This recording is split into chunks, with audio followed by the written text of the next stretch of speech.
with Be Astute. Welcome to our series on how psychometrics can make a massive impact to how well you run your business and improve your profitability. This time we're looking at really questioning how good a people manager are you really? As business owners, it's our baby. Nobody ever really asks us if we're competent to be allowed to employ staff. You don't have to have a license. And we get to a stage of success where we cannot do it all ourselves. But as we're setting out to employ people, we very rarely ask ourselves the question, is this a good plan? So you actually find lots of business owners out there who are at best really Marmite, and very definitely not everybody's cup of tea, and others where we probably should have stepped away from employing people. And it's very interesting if you talk to people who are perhaps 10, 20 years into their business owner journey, how many of them early on scaled because they could, took on a load of staff, absolutely hated it, and have scaled right back down again and are really happy being a one-person band. They could have saved themselves an awful lot of effort if they'd asked themselves more questions before they started. And that's where having a psychometric assessment and taking it yourself and using that to question into your business strategy can be really helpful.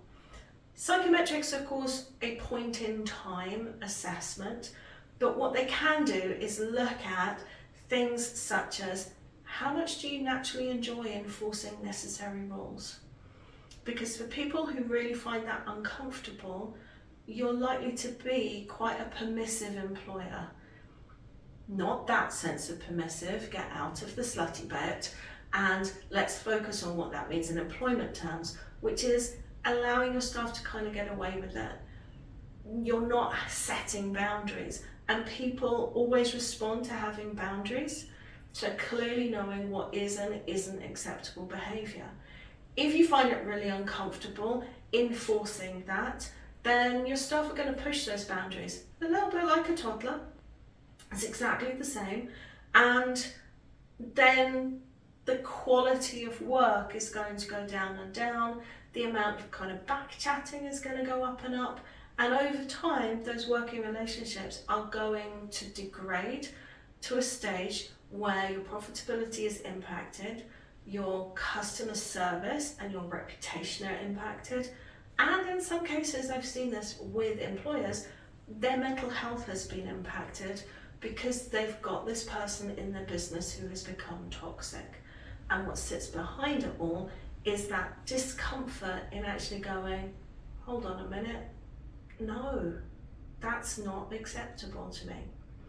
We also need to think about how potentially warm and empathic we are as a person, whether we're naturally interested in helping other people. If we're not interested in helping other people and don't really want to put up with their nonsense and really don't care about what their best friends, sisters, girlfriends, brothers, dog got up to at the weekend, then is there somebody in the business who is that kind of office mum figure that you can shuffle them off to get those personal needs dealt with? Because it's important within the work environment. But again, doesn't mean we have to do it ourselves. How are we in terms of giving feedback? Are we comfortable in giving feedback? Are we able to tell people how we feel in a diplomatic manner, but also suitably direct? If we're not, then you get this situation where people feel like they're doing a great job because you haven't been clear enough in telling them that you aren't.